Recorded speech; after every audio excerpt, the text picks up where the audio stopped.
Hi everyone. Hello, hello. I hope that you're okay. My name is Harriet Khataba, and this is the Women Leadership Year-Long Tribute series sponsored by Her Story Matters, an organization that partners with women communities, other organizations, and institutions around the globe to provide access and opportunities for women in education, healthcare, economy, and leadership. Today, I have with me an amazing woman called Beverly Knox Davis, and she is based in the US. I'm going to bring her on so we can have this amazing conversation around leadership, diversity, sponsorship, and mentorship for women in leadership. So, I am calling on you, Beverly. I hope that you're okay. Thank you so, so much for joining us. Thank you for saying yes. How are you today? I'm doing very well. Thank you. Very glad to be here. Thank you so much for saying yes. So, Beverly is in the US and she woke up at 7 a.m. to film this. I am so grateful that you were able to make it. Thank you so much. So tell us a bit about yourself. I would have done your introduction, but I prefer you introducing yourself because I feel like you would do it greater justice. Absolutely. Well, I grew up here in Charlotte, North Carolina. I was born in Queens, New York. My mother did not want me to grow up in New York because she felt it was a little too fast paced, and she saw some things that just didn't. She didn't want for her own daughter. So we moved to Concord, North Carolina, and stayed with my auntie and uncle, who was a minister. She stayed there for a while, got an apartment in Charlotte, and then I ended up growing up here in the Charlotte, North Carolina area. Did all of the schooling here and went away to North Carolina Central University, where I obtained my computer information systems degree from the School of Business and walked away from school with three job offers right out of the gate. So I was very happy and very proud to make the selection. At that time, it was Nations Bank or NCMB. Then it turned over to Nations Bank, which is now Bank of America. Made that choice because it was somewhere that would bring me back home. Any of the other opportunities, I would have to move away, and I wasn't quite ready to do that. So decided to stay here in the Charlotte area, where I my career has spanned now for more than 30 years. And I have been in the financial industry in one capacity or another. I haven't been with Bank of America all of that time, just decided to explore, did a lot of years in consulting, Mm, and it gave me a very broad perspective on different ways of utilizing my technology degree. It didn't necessarily have to be with development, but I'm more of a people person. So I moved more into project management. And mm, that gave me the opportunity to just do a lot with being very focused there. Got my certification in project management, began my master's degree. Also, what my passion is marketing. So I focused on marketing there to marry the two. And it has been a true blessing to have been able to have all of those opportunities along the way. And currently, in my career, I am with Wells Fargo and have been with them for 8 years as a full time person. I did a lot of consulting with Wells Fargo over the years and have learned a lot. I'm currently a senior Scrum Master. I have a VP title with the company. And again, just have really been able to grow and expand on so many levels throughout my career. And it's helped me with all that I've done in the community as well. Started my nonprofit organization, Brighter Day Outreach, 16 years ago. I had no idea what God was saying to me, but as I rode through the community where I grew up, I said, you know what? I remember the days that there was nothing for us to do and we had to be very creative. There was no community center. There were no real resources and activities in the area. How do you keep kids out of trouble, or young teens from, getting pregnant and all of the things that were going on? And so I said, you know what? I can be that change. And it reminded me when I was younger, there was a couple, an elderly couple, that used to bring us to their home, sit us down, teach Bible lessons, give us a hot dog and Kool-Aid. And we thought that was the best. That was our only outlet. Otherwise we had to be creative on our own. And we came up with great things. We used chalk in the road, and we played baseball and things like that. So just to keep ourselves active. But I didn't forget that. I was like, wow, who knew that they were planting that seed, and that seed would end up being me, and I would be back here decades later, Mm. to start a brighter day. So it was just a beautiful start to my childhood, and how it has filtered over into what has now become a brighter day outreach. And it's been an amazing journey. We've serviced, oh my goodness, probably close to 2,000 youth over the years. It's just been awesome to see how they've grown and how they'll come back and serve, because they understood that it was this program that helped them as well. So I'm excited about all that we're doing, the growth, the partnerships, and United Way has been just fabulous to us. So this year has just been amazing. The journey. I just completed the Duke University nonprofit management certification program. It was awesome, and so many other things that I've done along the way to just continue to grow. One of the Mm. things I used to tell both of my children. My daughter just graduated also from North Carolina Central University, where I graduated from, and she also has her IT degree. So planting seeds. But I used to tell her and my son, who is a rising senior at the same college, so they followed in my footsteps, and it's just been wonderful just seeing them grow. But I was like, make sure that you learn something new every single day of your life. And I've been telling them that since they were very little. They come in the door and I said, okay, what did you learn new today? And they're like, oh, well, it's one of those questions that's open ended that parents need to get in a position of asking our children, so that it's not yeah, no, uh. Yeah, So I'm just definitely.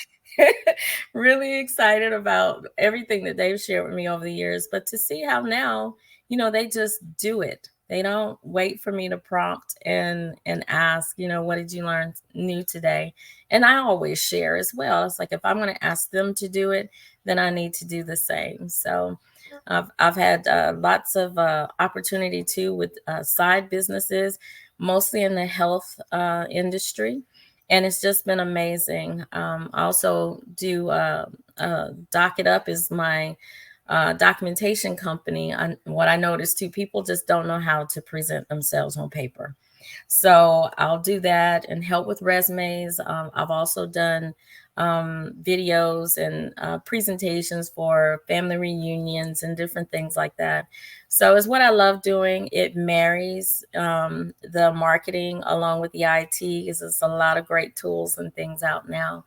But I've had an amazing journey, and I've learned a lot, and do everything that I can to always pour into others to help them to grow with everything I've learned. Definitely. Thank you so much for sharing that. And it's such a rich experience, but I also wanted to point out the reflection on what you just discussed about your children, what you mentioned Mhm. about your children. And I think that also just shows great leadership, because I believe that a great leader does show the way. You don't tell people, you show people, and Mhm. they learn from observation. So you can, you ask them how their day was, to a point where it's now natural for them to come in and tell you how their day was. And I'm sure Mhm. that's just one of the things that they've been able to pick up from you in terms of Mhm. leadership. And I think when we think about leadership, most of the time people think about executive leadership and other Mhm. different positions which are more of corporate, and we tend to forget that we do have our self leadership, and That's then our self leadership does grow into being able to lead greater amounts of people, because if you don't have that self leadership, which is how was your day, right. Hmm. your normal environment, it just doesn't translate to the bigger picture or the bigger crowd. So I think that's a Right. really amazing thing, just to see that, the leadership in action. um Employees, are looking for diverse work environments, and you've worked in so many different environments. You've also worked with the young people, so I think this is a really great question to ask you. um more than three out of four job seekers and employees, which is 76%, report that a diverse workforce is an important factor when evaluating companies and job offers.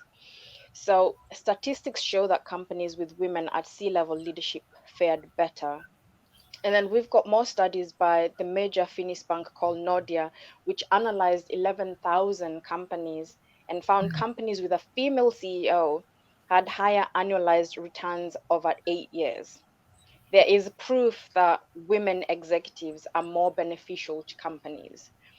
They Hmm. bring in fresh perspective, insights, and expertise. How can women like yourself, or even myself, support women?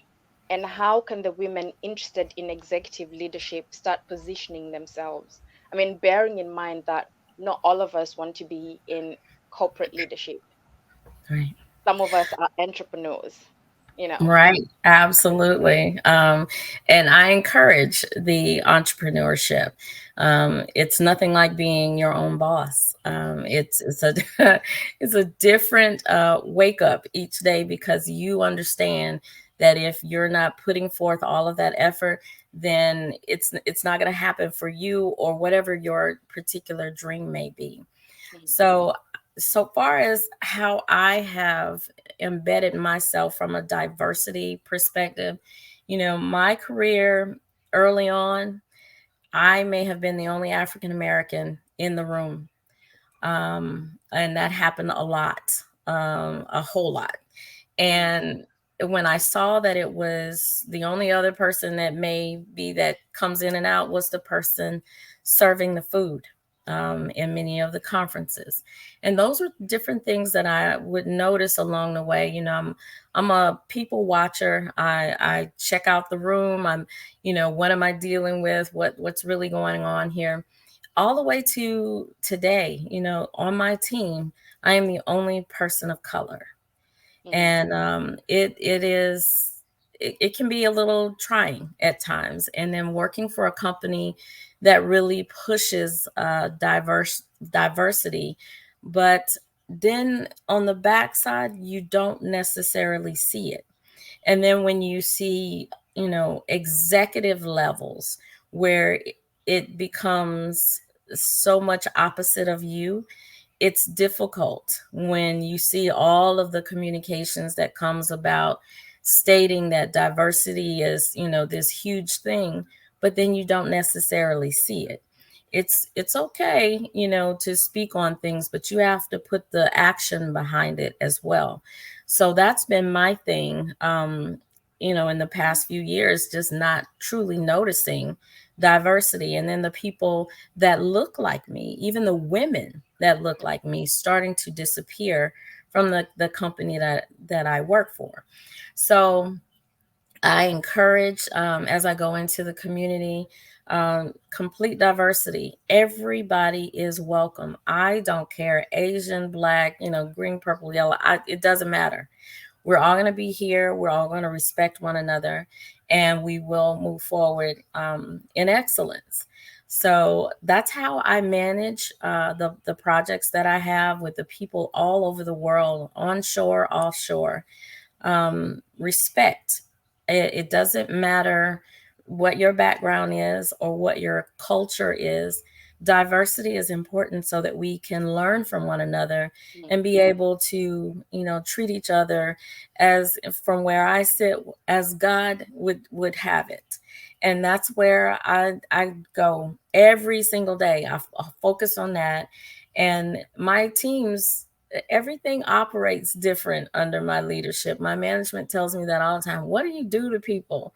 Well, it starts with respect, and then I see past, whether you're from India or whether you're right here and, in Charlotte or North Carolina or California, it doesn't matter to me.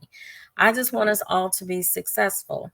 And I'm going to treat you the way that I would want to be treated, no matter what your diverse background may be.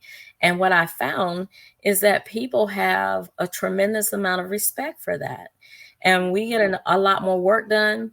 It's not painful. One of the things I start with each day is we have to be with each other so many hours in a day. It doesn't have to be painful. So it's okay to laugh. It's okay to just share. We're not all robots. Tell me, did you go on a vacation? Did you, what? Did you have a baby or move into a new house? Can we just not be robots, please?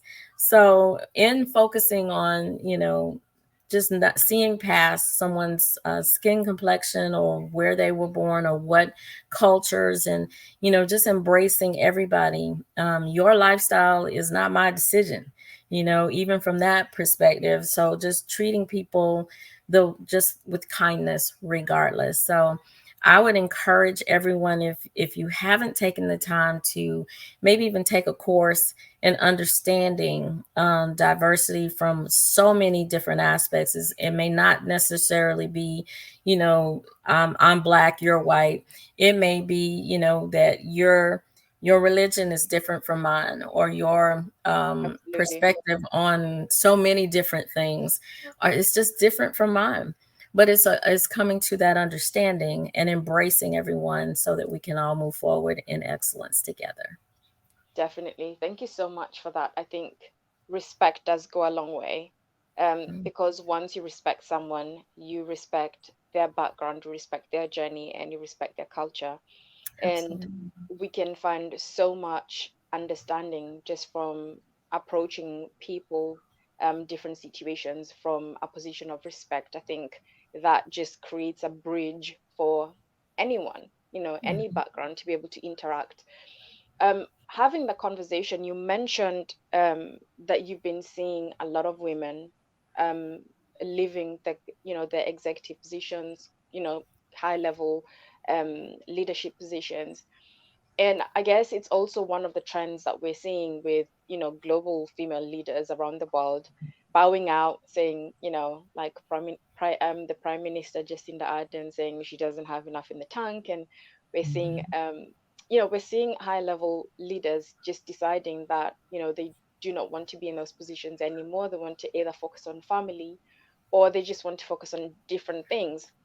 So I'm wondering what do you think is contributing to this trend based on your experience and the work environment and the culture that you've been around? Sure. I think COVID had a lot to do with what we're seeing right now. Many women in executive positions had to make a decision, and then to try to keep your family safe and not to be out and traveling and being in those positions is just super hard as a female and a mother and a wife, and you have Mm, to put family first. And so I think that had a lot to do with some of the transition. And then, once COVID started to lift, because it's not gone, hear me, it's not gone. Um, I think a lot of women made the decision, hey, you know what? Family is much more important to me than, being in this high powered position and doing all of this extra. So many made that decision. I think with the where I am now, I don't think that some of the women or others that look like me had a choice. I think the company is just making some decisions, and it just doesn't. incorporate the diversity that they keep speaking on. That's something that needs to be addressed. I've brought it up a few times. I don't want to receive another diversity email. Please don't tell me how diverse we are and I don't see it. You know, and then we have those executive meetings with the CEOs, and it's like everybody that's sitting around the table doesn't look like me anymore. So what is changing in the culture of where with this particular company, but across the board, a lot Yeah. of times if I start looking, I don't see black women, and I just I want it to not be where, as a black woman, because we've been kind of put in a category that we can be a little bit rough around the edges at times. And I don't like that, because someone else can be using profanity and throwing their arms and doing all kind of craziness, but they're never labeled. So I will never come outside of myself in that manner. But if I raise my voice, or if I speak with authority, that's a problem for some folks. So Mm. I don't know if there's a shift there and they just don't want to allow the black woman's voice to be heard as much. I'm still trying to figure that part out, but I have seen some amazing women in top leadership with the company I'm with now that just like were here today, gone tomorrow. And I said, what in the world happened? What happened? They were amazing. So, and then it was hush hush, and someone who total opposite of them was put in that position. Very upsetting to me. Other Mm. people just kind of brushed it off, but I see this happening, and it's a concern. So I know it's happening in a lot of places, and again, I think it's a lot of factors involved with wanting to put family first, not wanting to be all stressed out with a high powered position. But then I also think the culture is changing with various companies as well. So, Okay. So I actually was tempted to go here, but I decided when I was putting together what we were going to speak today, I thought, okay, maybe not to mention it. But since you've actually brought it up, I would like for us to be able to debunk this a little bit. Um, the perception of the Black woman um, in assertive positions mhm, or in any positions of leadership, I think has been greatly influenced by the media depiction of the Black woman.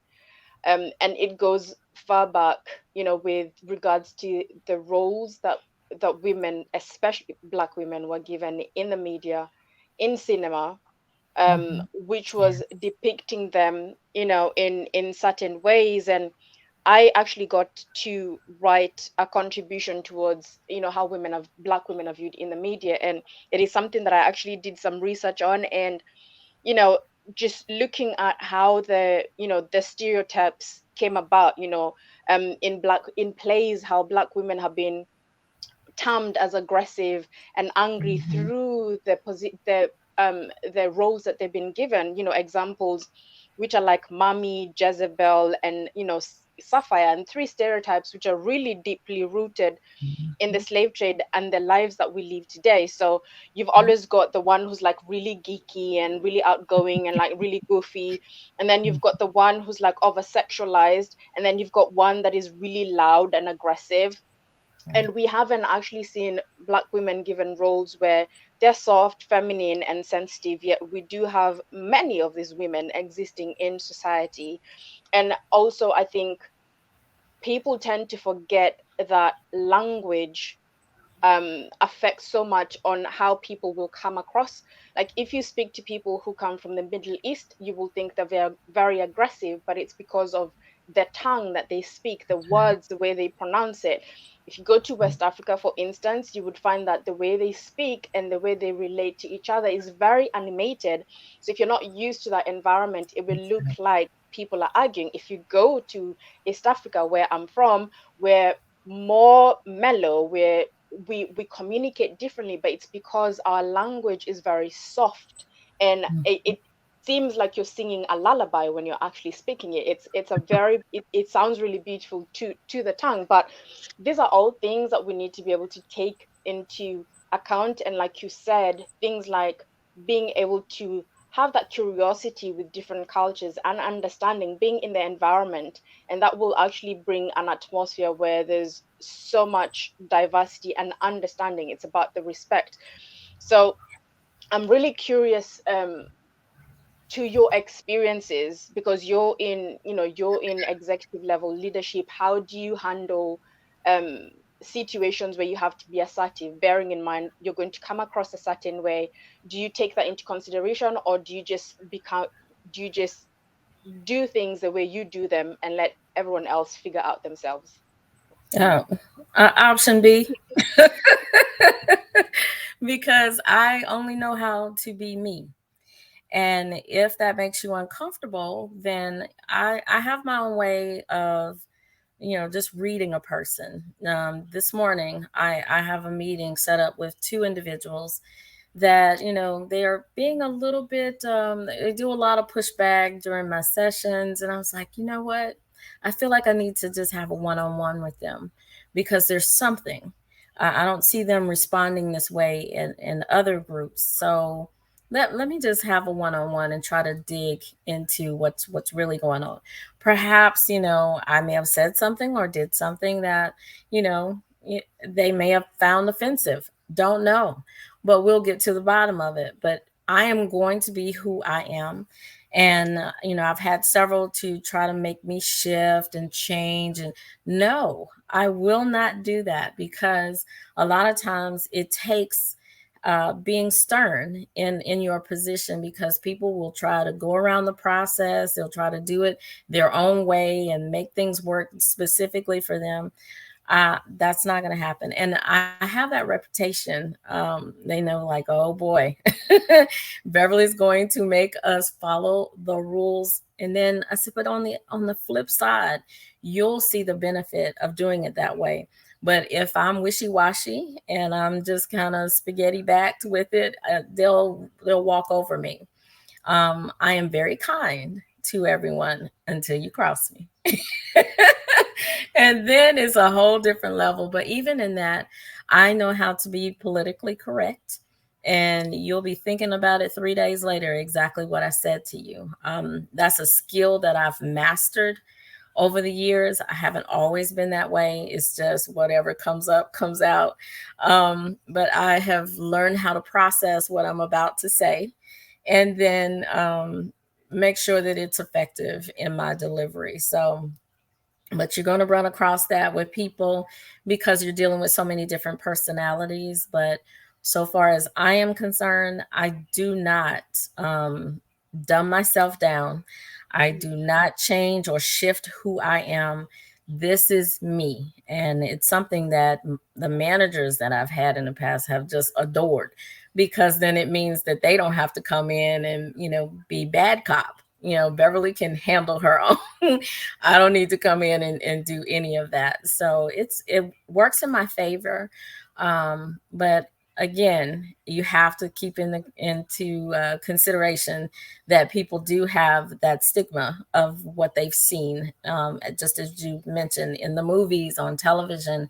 And Black women are always angry. No, we're not. We're just going to be about our business, and we don't put up with a lot of foolishness. So, it's just how I am. Even my children will tell you, "Oh my goodness, not don't not with my mom. Don't do that." Boundaries. So Just it's boundaries. very, very, very clear. So yeah, I just say be who you are, be who God made you to be, and you'll find the respect. It'll be right there, and they'll know. Don't come with anything that's not above board, because you'll quickly be put in your place. So that's just me. Absolutely. I absolutely love that. And what I'm taking from what you're saying is you have boundaries, you're assertive, but you're also kind and you're generous. So people do know that your innate self is generous, kind, understanding. But they also understand that we do have boundaries and you cannot Mhm. cross these boundaries. Maybe you can try it with a different leader, but not this one. Um, Absolutely. so I really, really, really loved that. Um, so I'll move on to the next question, which is, according to research by the for Talent and Innovation, people with sponsors are 23% more likely to advance their careers than those without sponsors. This is especially true for women, who, as a recent McKinsey article suggests, tend to be chronically over mentored but under sponsored. Oh my goodness, that captured my thoughts so well, because when you speak to many women, they'll say they do have a mentor, which is great, Mhm. but we want to be able to have more sponsors for women. So, first of all, let's debunk what is a mentor. Do you mentor people? How does mentorship look like? Absolutely. I've had people ask me to be their mentor before. And to this day, they call, they get advice. And then, of course, some of those times where, I'll listen, and I'm a very good listener. I don't miss much. So you are not going to be able to song and dance me. So, and many people know that. If I don't, I always say this: don't come here unless you want to hear the truth. That's it. Uncut, no chasers. This is how it's going to be. I'm not a fluff and stuff person, and I shoot straight from the hip. Mm, And, a lot of times people seek that. Sometimes they don't want to hear it. Sometimes, it's like, oh, but I have gained that type of reputation that people know that. And even men, I've had a couple of men ask if I would mentor them just on how to manage dealing with women. So I thought that was interesting. But yes, just being your authentic self with people and sharing your experiences and just being real. mm, I think everybody needs that. Even, I have a mentor. I have two. One that's a male. He's done some things that I aspire to do. So I seek his knowledge, and I'm a sponge. And it's not about, there's no competition. There's just nothing. It is just strictly just very pure. Please teach me. I want to learn. yeah. So I have the people that have come to me, that's how it is. Even those that have synced with me in the nonprofit world, they're like, wow, how in the world did you do this? And I said, I did it the old fashioned way, where I took the classes, I learned for myself. I didn't pay somebody else just to, throw a bunch of stuff at me. So there's so many levels to mentoring. Even my daughter, she is almost 22 now, but she will just call and ask a series of questions. And she's like, Mom, I just look up to you, and I thank you for everything that you've done. Now, we don't always have those kinds of conversations, but she does it a lot. And so I pride myself on just being able to, allow people to see how I carry myself, how I live my life, and then they see something that they need or want in their life that will make them better. So that's how I view it. And I think it's amazing. Even in ministry, as being an ordained minister, I need someone's guidance, and I've sought someone who looks like me that's a female. I just felt that that would be the best type of mentoring, because it's different and being a woman in ministry. So I just wanted to make sure that I was covered at the same time that I'm pouring out to others. Mm, mm. Definitely, mentorship is more about the development of the person. So the questions and the guidance and everything else. And I'd like us to speak about sponsorship, because sponsorship really is about, you know, um, the opportunities. Mhm. It's about Beverly talking about me in a room full of people that I've never met. It's about Harriet speaking about Beverly in a room full of people that Beverly's never met or might never meet, and unless we speak each other's names. What do you see, especially in the areas that you've worked in, with regards to the lack of sponsors for women? Because we do not see this often enough. And in spaces that I have seen this, or where it's really worked in my favor, it's always been men who have done it for me, which Mhm. is fascinating. So why do we not do this? Let's just Oh dig in. my. This is that area. Oh my Mm, goodness. Why can't we all, as women, uplift other women? Why is that so difficult? I honestly, it doesn't make a ton of sense to me because I will go and I will sing your praises, but then the next may not do that for me. And I'm like, what? Okay, help me understand, Lord, because I'm gonna have to seek you for this one. But it's very common. What I even noticed in my career, I work and perform much better when my manager is a male. mm, I do not wish to have a female manager. Something happens, there's some type of shift where, I always call it that jealous spirit because I don't know what else to call it. But I if think they have a term for it. They call it the queen bee syndrome, I think, where you that's can only perfect. have one queen bee in the whole hive. I think that's Ridiculous. perfect. I really do. Because and I don't get it because way I if I uplift someone and I'm singing their praises, which is what God would want us to do, and building each other up and just going around and sharing with one another, that's what God would have us to do. So why is it so hard for women to be able to get past whatever it is? It's okay that she has an extra degree. It's okay that, five extra people might like her a little more.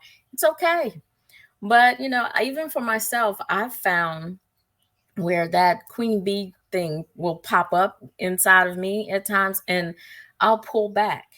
And what Mm, I'll start to do is allow the other, the opportunity to just showcase who and what she is and what she can deliver. I haven't mm, always been that way, mm, steamroll you. Yes, I would, just go right in and just do me. And yes, I am the queen this particular hive. So how do we get past that? It's just one of those things that's been going on for so long. And then those people that have the mindset of, just being at the top, if they have that level of drive, it's difficult. It really is. So I'm stumped on this one. I just, again, it goes back to respect and treating people how you want to be treated. There is a young lady now who is the top of the IT department where I work. Well, early on in our careers, when we were at another company, she came in very green, didn't know, a ton about what we had going on. I had been there for a while. They asked me to train her. She is a female, but she doesn't look like me. And so I trained her, and before long, they promoted her over me. And that stung. It stung a mm, lot, to the point where I left. I just came in and gave a resignation. I was like, I will not be disrespected in this manner. How are you going to promote someone over me who I trained, who I, gave her all of me because you asked, and that's what I did. So that was my first lesson. And now, she's cropped up again and she's the executive top level in the IT area for the company that I currently work for. So it's been a bitter pill. It really and truly has, because I know some of the challenges that I've faced along the way. And I know, I'll beyond a shadow of a doubt, it was because I am a Black female. I've even had an executive tell me before, the area where I wanted to apply for a position. He said, well, you got two things working against you, Beverly. Number one, you're black, and number two, you're a female. He sat behind that big oak desk with his suit on and tie, arms folded, and said that with ease. And it was crushing to me in that moment, but never let him see you sweat. So I just received what he had to say. But I said, how do I change this? I am not going to ever forget what he said, and it will always be a drive for me to press. So, but never to just treat someone badly because I wanted to be in a position that they're in. So we as women, we've got to work on this, truly. Oh, you have opened up a can of worms. So several things that you've said that are jumping out at me. And I'll start with, the reference from that gentleman who's definitely pale male, you know. Um, and I'm thinking in leadership, we have seen a predominant way of, not just in leadership, in building systems in society. There's always been the white male preference. And I am so glad that we're coming away from that, because we're showcasing alternative leaderships. We're showcasing alternative systems. We're Mhm. building different kinds of ecosystems and businesses, and I for one celebrate that. And I think it's one of, it's an issue, it's a disease in Mhm. society, because the way that person thinks is how everyone else thinks, because That's to right. him, a woman has that against her going into a position of leadership, and then to add on to that, a black woman. So that for me shows that there's a lot of work for him to do in terms of debunking, where we are going Right. as collectively, because we're moving away from that. The patriarchy has to die, definitely. But also, you've shared something really interesting, which I would have never thought of, in terms of why we might have the queen bee syndrome. Because if I was in a position and then I had to train someone else who didn't look like me, who got the position that should have been mine, if we're looking at qualification and delivery, um I would feel that anyone else who comes would be a threat. Mhm. And I think that that has been deliberately created in society by the patriarchy, which is, there's only a few positions for women. Mhm. Um, we can look at different areas. We can look at beauty pageants. There's only one woman who can be the most beautiful woman, right? Right. Right. When we look at how society is, or the most beautiful woman, why do we have to think about the most beautiful woman, but we don't think about the most handsome man? It's Right. always the perception that women have to be their best, they have to stand out, they have Mhm. to um and they're never celebrated by the most intelligent. I've That's never right. seen a pageant that says the most intelligent, No. but I've seen best legs, I've seen bikini body. Everything is about the body and the fact that you're a female, right? That's right. So collectively in women's psyche, it's always going to be like, there's always a best, and I have to be the best. So there's always going to be competition around, I am more beautiful than she is, my body is better than hers. Right. Or, just really trivial things that really no one cares about, because once you hit 50, 60, it's all downhill if you're depending on beauty and body, because everyone's going the same place, old age, That's right? Our destination, okay? Um, and it's hardly anything to measure ourselves by, rather than by our personality, because when beauty goes, what is left? you know that's right. you can always have the intelligence, you can always do great work. So it's really interesting just looking at those dynamics, and kind of like just adding that into the mix as to why there is the queen bee syndrome, because we always talk about the queen bee syndrome, women need to do better. But I think society also has to do better. It's not just about the Mhm. women doing better. I think it's the society has to do better. And we need to send a different message to all the women, that your intelligence counts, and it's your intelligence that we look for, and your kindness, rather than how you look in high heels. I don't know. That's just my rant, but that's No, that's how I I see it. agree. Yeah. Um, And it's, thank you so much for sharing that, because you've opened up yourself in a way that just shows the reality of what is going on. Many people would be experiencing it, but they don't talk about it. So thank you so much for sharing that. How can we change, um in terms of sponsorship? How can we start having this conversation where, because I'm always about solutions. I'm thinking, Mhm. how can we approach this other than the respect?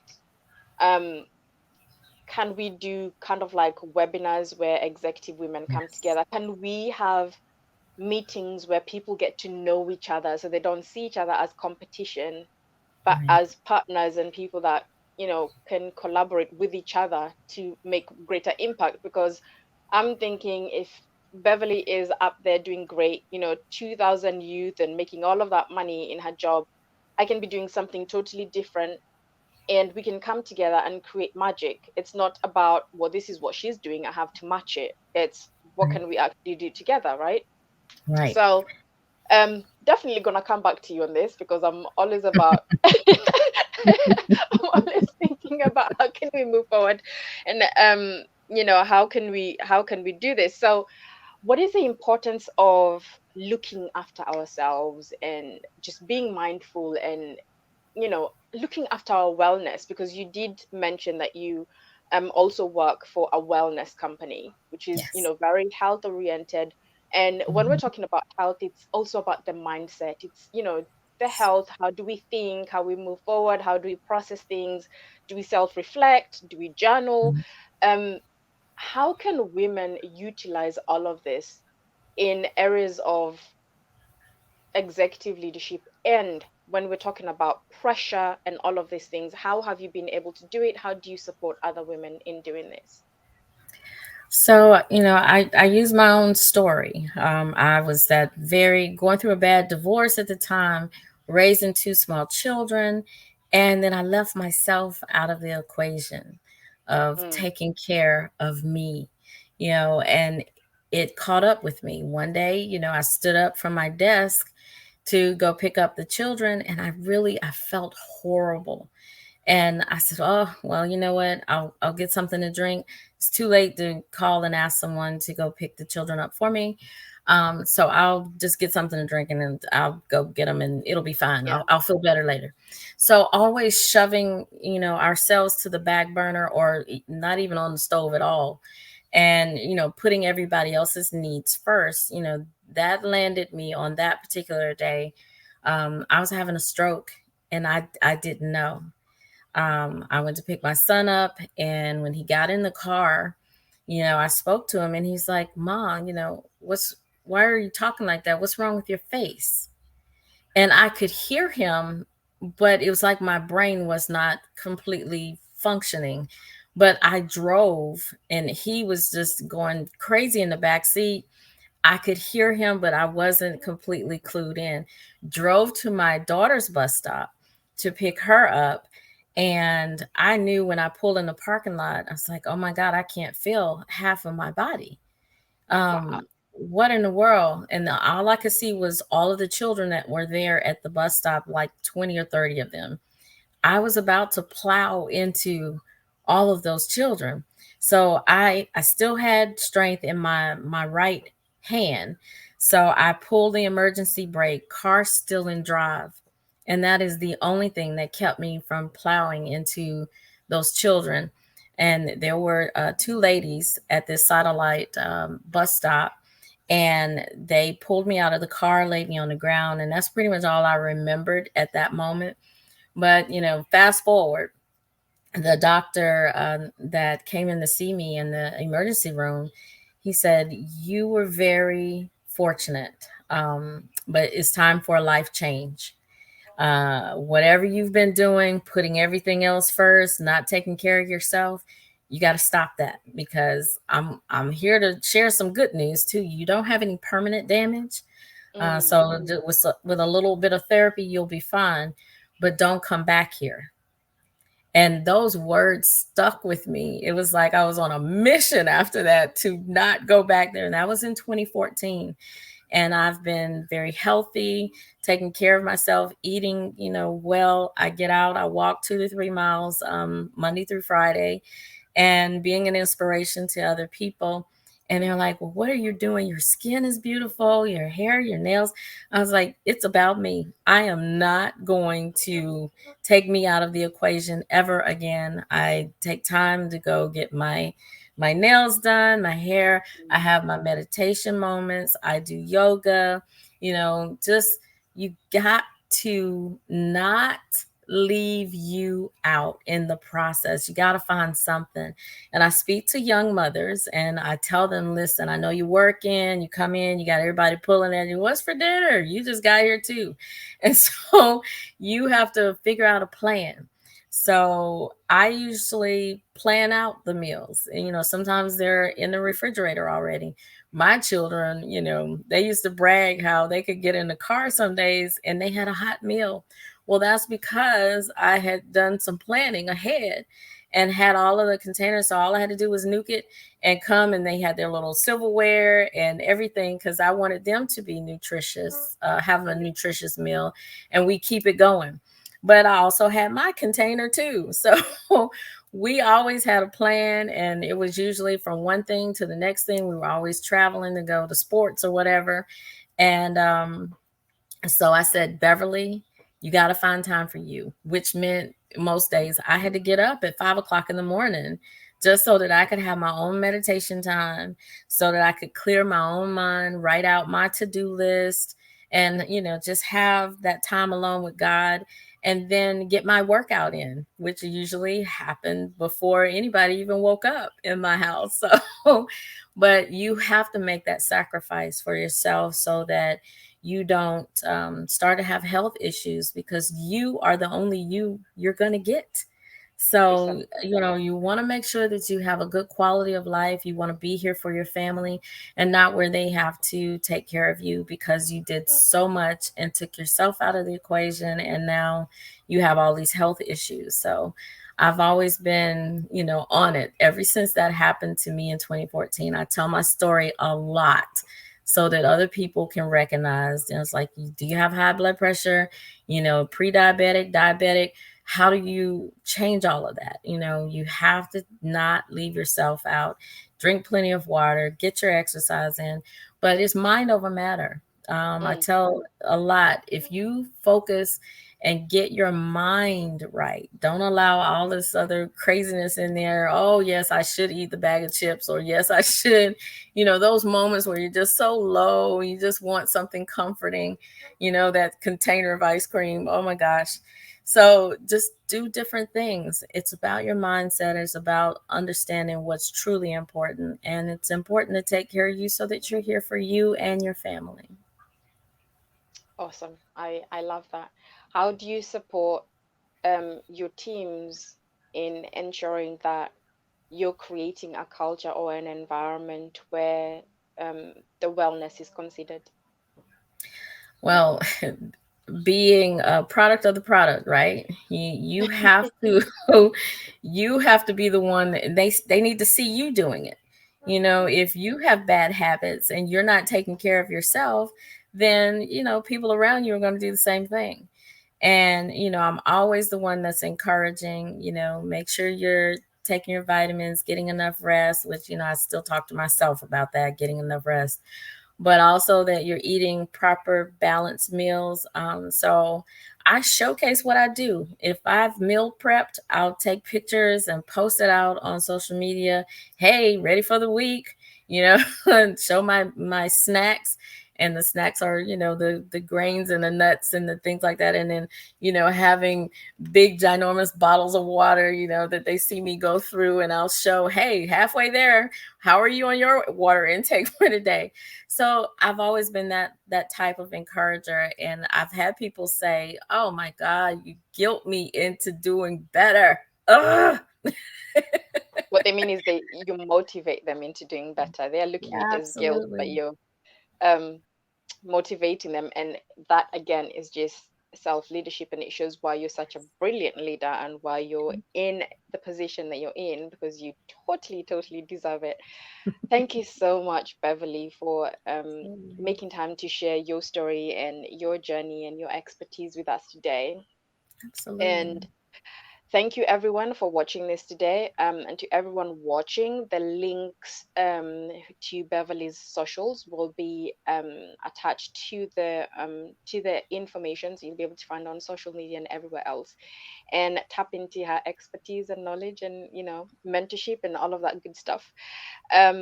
And make your wellness a priority today. I know I will keep on saying this. Women need to look after themselves. Thank you so much. Make yourself a priority. And until next time, thank you so much for watching us. Take care. Bye. Thank you.